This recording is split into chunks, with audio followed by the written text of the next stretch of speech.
I also really want to talk more about how your upbringing, like how your life has sort of been conducive for this quality that you have of like, I want to learn about an issue, not for the sake of just learning more information, but for the sake of moving the needle.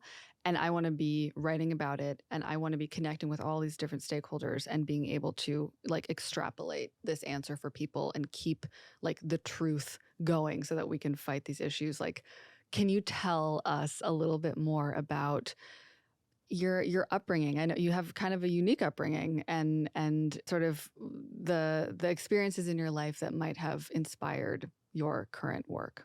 Yeah, I grew up in Manila, Philippines, or just outside of Manila. This is like an ongoing joke with some friends there now because I'm like, did I grow up in the province? Anyways, that's neither here nor there. I grew up in the Philippines, and I was in high school when the worst typhoon to ever hit Manila hit. And typhoons are very much a part of life in the Philippines. It's a country made up of 7,000 islands. But I think as an adult, there was a summer a number of years ago when I was back for like 3 months and was contextualizing some of the talks and stuff I do in the US for a Filipino context and started doing some of the research into climate impacts in the Philippines. And it was like I had been writing about sustainability and climate and things like that before that point, but I had somehow not made that explicit connection until that time. And it was like everything kind of clicked into place, and it totally changed how I thought about my work. And it really, it's part of why I shifted from sort of focusing on one sort of specific industry into really focusing on climate more broadly, because it felt like nothing could be more important than this. I've already seen what my hometown looks like underwater. This is not imaginary to me. This is very real and present, and I have a sense for what it looks like and what it means. And realizing, like, again, typhoons are a part of life in the Philippines, you know, always have been, but then recognizing like, oh, they're going to become more frequent and they're going to become more intense. Yeah. And typhoons like this one that I have all these formative memories around are going to be less of like, oh, that's a freak, you know, 1 in 100 or whatever, to being like, this is more and more what it's like.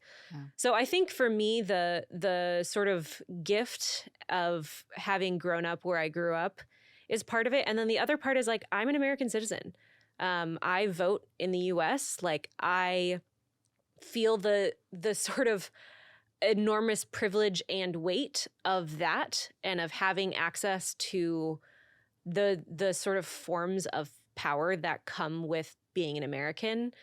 And I think making those connections for me then felt like, okay, how could I not try to use whatever leverage I have as a result of being a citizen of this country, but having all these connections and this really deep love for this specific place that is often left out of the global conversation and doesn't have the power to bully everyone else on the world stage. Like, how could I not try to do what I can to in some way bridge some of that in whatever tiny way I can? Yeah.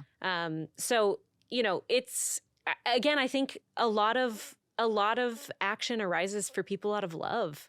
And for me, it's like this place that I love, even when I'm not there, like even if I don't live there, is like so deeply motivating to me to want to do work that is useful to people maybe even who have never met me, you know? So I think that's it is love for a place that I don't even get to spend all of my time. That is a big part of the motivator for this work. Yeah. Thank you for sharing that. I'm curious about your relationship to the Philippines still, and if you're able to go back.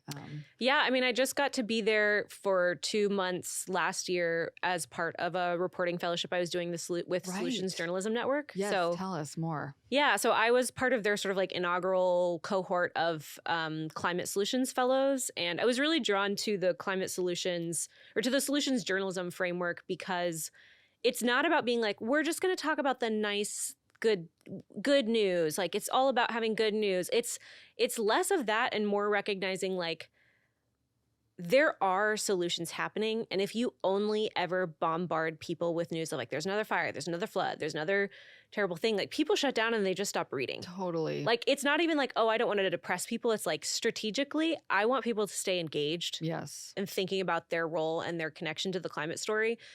I can't do that if they're not going to read because they're too bummed out. So it's not even like, oh, I just want to make everyone feel good. It's like, I want people to stay engaged. And so to do that, I think solutions journalism is a really helpful framework. It's still bringing the rigor of reporting. It's not just like, oh, some company put out a press release about how they solved something and then you cover that and call it solutions journalism. It's not that. It's saying, what are solutions that are actually working, that we've had enough time to see that they actually work, that we can go and sort of vet that there are things that are sort of being accomplished. So anyway, I was part of this fellowship through this group, and sort of part of the thing I pitched them on was going to do a fellowship doing some of my reporting in the Philippines. So it turned into this really beautiful thing where I was partnering with Rappler, which is a Filipino news organization founded by Maria Ressa, who won the Nobel in 2021 or 2022. So she's like a sort of giant of Filipino journalism. And then co-publishing stories with Rappler and then a number of US-based organizations or international sort of organizations in the West. So The Guardian was one of them, Grist was one of them, and Atmos was one of them. So it meant every story that I was reporting through this project was getting published in both places. So it was about solutions happening in the Philippines, being reported both for a Filipino audience and then also bringing that in front of an international audience. And that was some of the most meaningful work I've gotten to do in a long time, just because it's like when you're doing work that is for a specific group of people, the specificity actually makes it more powerful and more meaningful, as opposed to sort of being like, well, I just want this to apply to everyone. It's like, I actually don't need it to apply to everyone. I am interested in if this is useful to this group of people in this place. I felt really grateful for the chance to get to do that work and to get to partner with the people that I did. Can you tell us a little bit about some of the solutions that you were reporting on? So I reported 4 stories while I was there. One was on basically climate anxiety in the Philippines. A lot of the climate anxiety sort of conversation globally has centered on the West. And so it was really interesting to get to talk to some mental health professionals in the Philippines about how they're thinking about that. One of them was on the sort of biking community in Manila, like cycling, not like motorbikes. And that was one of the ones that was unexpected, but was so heartening. And I really have thought about a lot because, like a lot of places, Manila during the sort of early days of the pandemic, public transit sort of shut down. So many sort of things were shutting down that people relied on to get around. And so more and more people were biking. It also meant there were fewer cars on the street.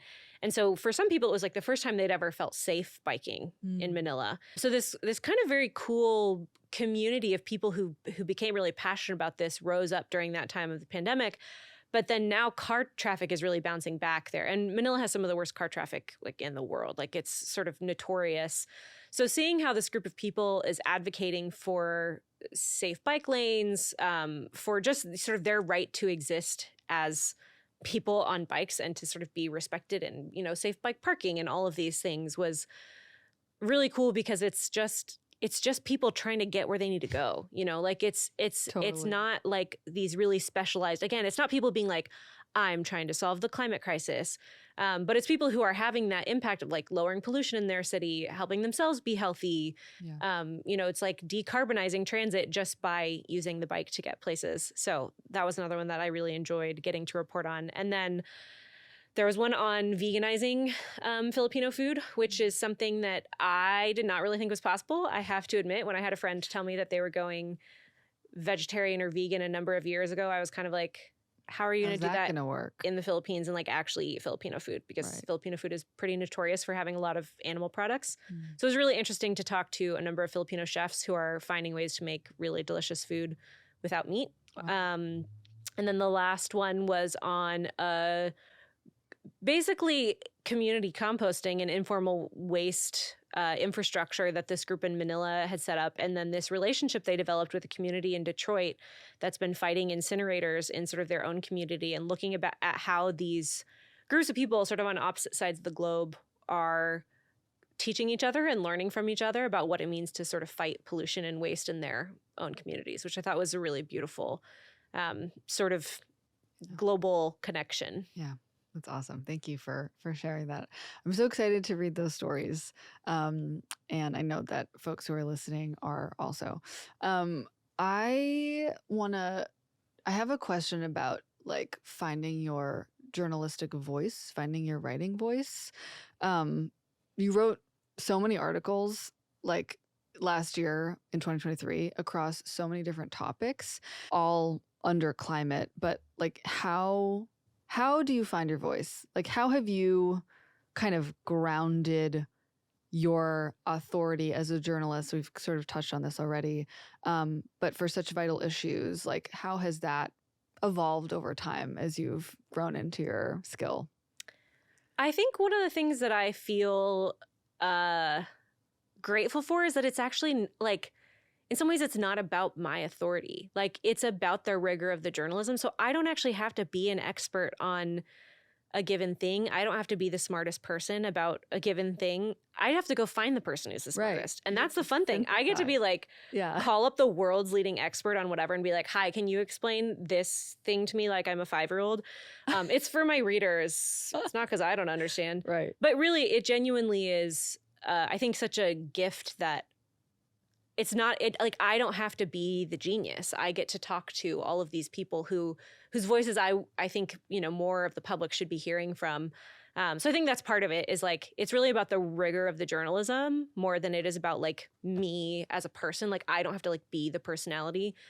But I do appreciate like what you're saying and the thing you're asking. And I think one of the things that a friend said to me that was really meaningful and really stuck with me is she said something to the effect of like, I have a hard time reading a lot of the news, but I read yours because there's a sense of moral clarity, which is like almost a dangerous thing to say in some journalism spaces because there's a like, you have to be so unbiased that people could never or whatever. But Ed Yong, who is a writer who covered a ton of like COVID stuff for The Atlantic, had a really great opinion piece recently talking about moral clarity as a part of good reporting, and that it's not about saying like it's not about writing opinion. It's not saying like I did this research and now here's what I think, but it's just about having this sense that like you are a part of the system. You don't, as a journalist, as much as you can strive to present facts, like you're not.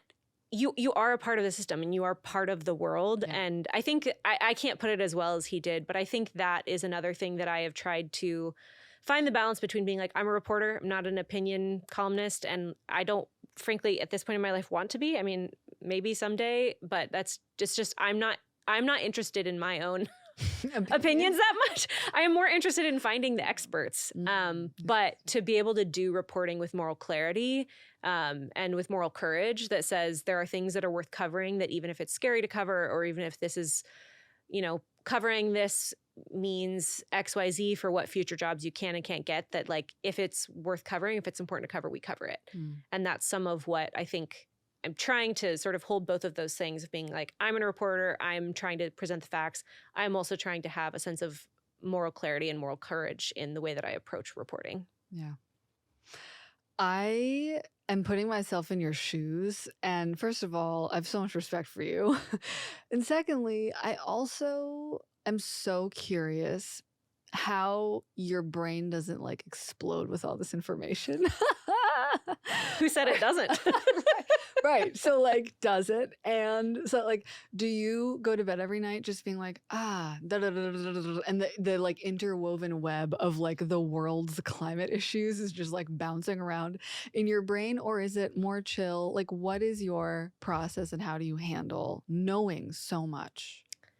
I mean, I think that writing is really helpful in some of those things. I talked to a screenwriter, Dorothy Fortenberry, a number of, maybe this was last year, who talked about how she was working on this climate show and she had all of these people coming to her who are in the writer's room being like, man, like this is depressing. Like, how do you do this or whatever? And she was like, oh, for me, this is so helpful because I'm always thinking about this all the time anyway, that actually getting to just focus on it in my work is really useful. Like, Yeah. rather than being like, oh, I have to pretend to be focused on this other thing, it's like, I can just admit that this is what I'm thinking about anyway, and sort of make it intentionally the focus. So I feel like in some ways, I feel really grateful that I get to write about the things that I would be thinking about anyway. And that I, Yeah. it's just your sort of point of like laying in bed at night. It's like, well, part of what helps me not do so much of that, just like Yeah. ruminating unhelpfully, Yeah. is that I have to say, oh my gosh, okay, I like amassed all these interviews and I have all this information and I have to try to like wrangle it into a shape that someone else can follow and can like do something with. And that's a really helpful process for not just like sitting in the thing, but actually being like, I get to release it back into the wild. Yeah. And hope it does something. That really answers my question and alleviates some of my anxiety, because it also is like, it makes total sense that actually, like, to admit, what we're all thinking about, not all, but like what many of us are thinking about all the time, and be able to, as you said, kind of wrangle it into a digestible thing. And the process of like writing and extrapolating and synthesizing is so cathartic and brings us some groundedness. So now I'm even more jealous. Okay, I have a kind of one more question before starting to wrap up, and like think about some takeaways for the listener. What do you think that we need to be talking about in 2024 in climate? Like, what are the solutions, the issues that are on your radar right now and that you're thinking about critically? I mean, it's an election year. That's a small little thing. What's that? Okay. Yeah. Yeah. I mean, I this is where I'm grateful to be a reporter rather than an opinion columnist, because I do not have all the answers. But I think, listen, so many of our problems are not things that are going to be solved by some new invention. They're not going to be solved by some technological savior. They're things we know how to do. And the problem is political will, right? So that becomes more stark in an election year. And it's not just an election year in the US. Right. It's so many places in the world. Like, this is like, someone did the numbers on this recently. This is like the biggest election year in a very long time. Yes. Is the Yeah. takeaway. Yeah, I am aware of that as well. So many people are having a chance to vote this year in whatever country they're in. And so I think that we need to do some real reckoning around what that means and looks like. I think there's I think election years in the US can kind of be inherently a bummer. Like, they're hard. Like, it's not, unless there's a candidate you're really excited about, I think it's often a not fun thing for people to think about or talk about. But we cannot get around the fact that, like, what politics ultimately is it's a group of people getting together and saying, how do we want to make decisions as a group?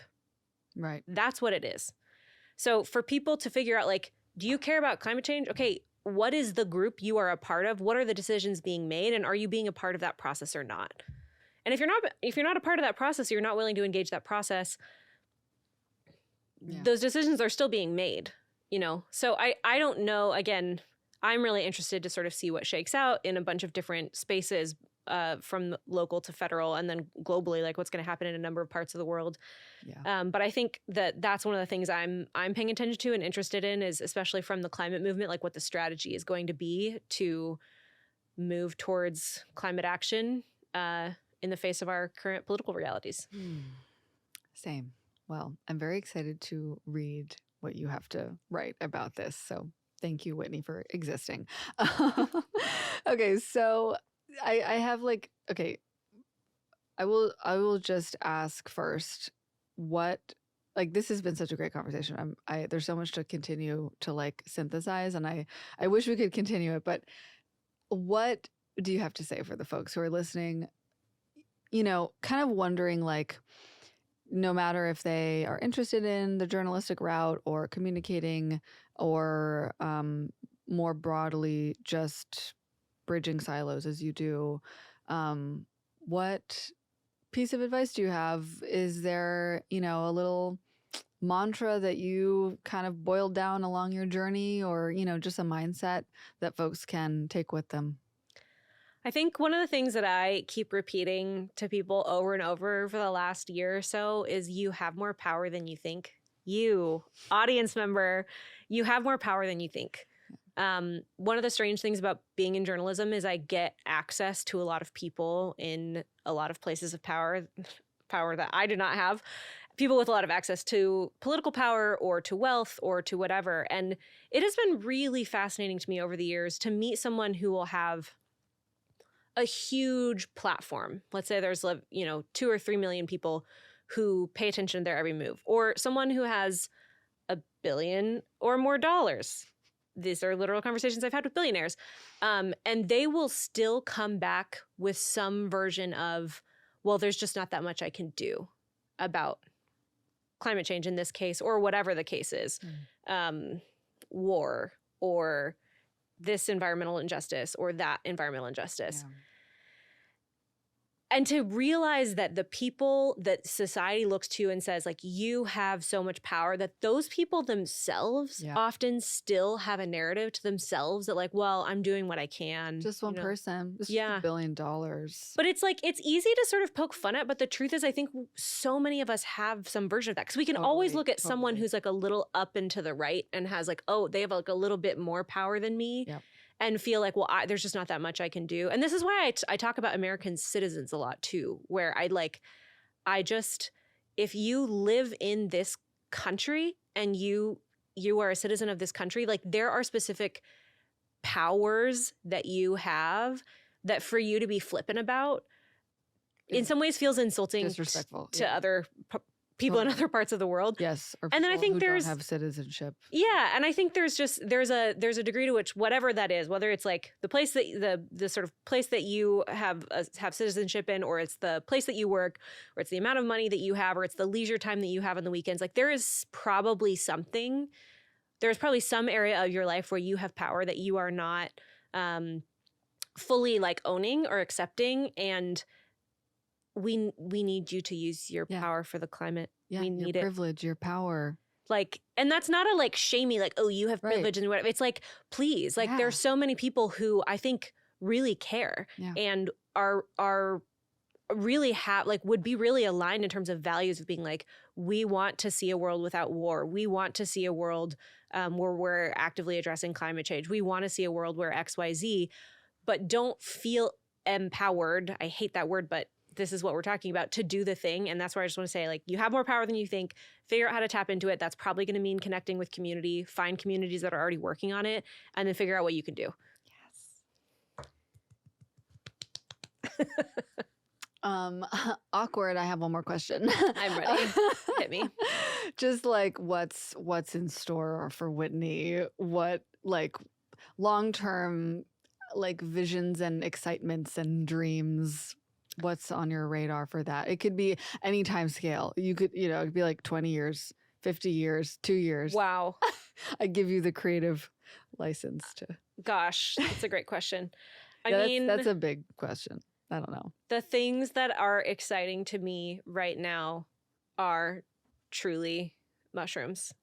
I am brought so much joy by the fungi that I get to see when I go and wander through the park. I am brought so much joy by spending time with other fungi nerds who just want to, like, with other fungis who want to get together and talk about ascomycetes that they say. It's just like, your community. This comes back to the particular. It's like, for you, whoever you are, your thing might not be the Mycological Society.